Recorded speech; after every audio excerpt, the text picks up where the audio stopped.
Welcome to The Explainer. Today, we're unpacking a topic that quite literally reshaped the modern world. You know, if you look back at history, the 19th and 20th centuries were basically the ultimate battlegrounds for the world's most revolutionary philosophy, communism. It's a system that saw this massive global rise and then a dramatic practical fall, all before the 21st century even kicked off. But here's the real hook, and why we're talking about this today. Even in our current era of rapid globalization and dominant capitalism, if we want to truly grasp the growing economic inequalities and class divides we're seeing right now, understanding the roots of communism isn't just a history lesson. It is absolutely crucial. All right, let's quickly look at our roadmap. We're going to impartially unpack how all of this evolved. We'll start with the historical roots, dive into Marx and the Communist Manifesto, look at communism in practice, break down its core philosophy, and then finally weigh the theory against the reality. Let's jump in. Section 1. The historical roots of communism and the catalyst for change. So to understand the pre-communist world, we have to look at the fall of feudalism in Western Europe. That massive shift paved the way for modern economics, specifically Adam Smith's 18th century vision in The Wealth of Nations. Now, what's really fascinating here is the stark contrast between Adam Smith's utopian free market, where you have this perfect balance between the capitalist, the laborer, and the consumer with zero government intervention, and the dark reality of the Industrial Revolution. That revolution basically destroyed that balance. You had extreme exploitation, with capitalists hoarding the means of production. It was a completely different world from what Smith envisioned. And to put that dark reality into perspective, just think about this shocking number, 20. By the mid-19th century, the intense exploitation and those grueling, endless working hours meant the average life expectancy for Europe's labor class plummeted to just 20 years. 20!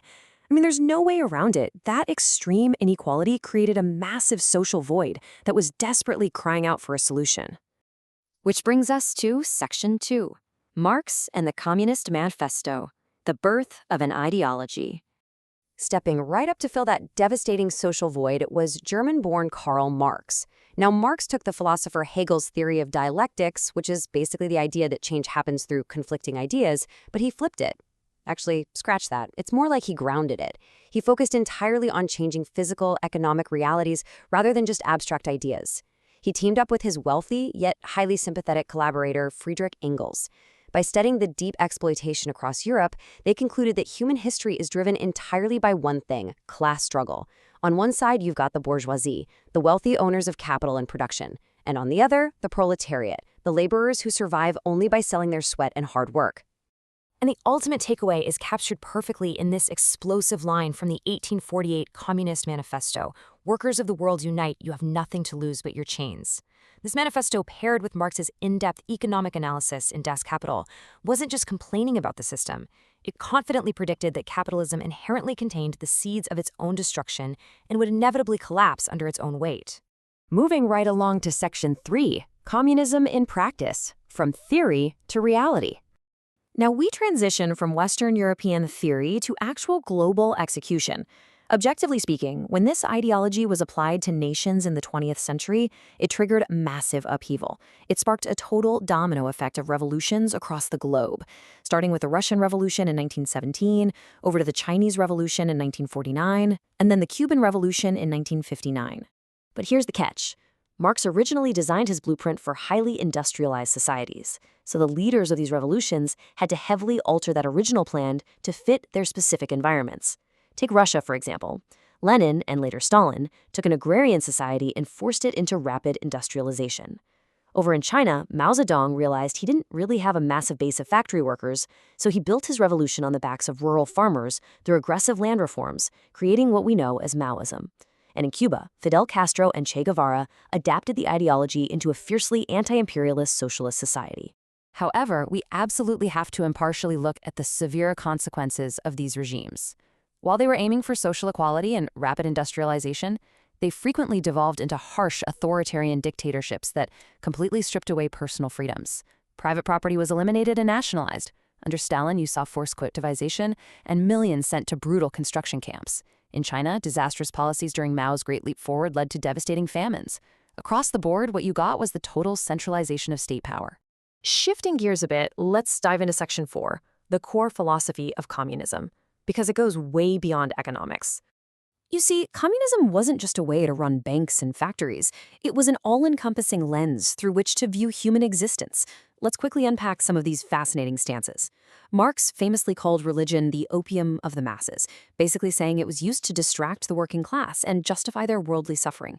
When it came to the family, Engels argued that the traditional patriarchy just restricted women and that achieving true freedom required female economic independence. They also viewed upper-class morality with total suspicion, arguing it needed to be replaced by the collective societal good. And finally, revolution itself. It wasn't just politics. It was seen as a necessary armed and ideological conflict to completely dismantle systemic exploitation. If you want to summarize the ultimate communist meaning of life, it's captured beautifully in this famous quote. From each according to his ability, to each according to his needs. It's a vision that demands elevating collective societal welfare far, far above individual profit or greed. Which brings us to our final part, Section 5, Theory versus Reality, the Legacy of Communism.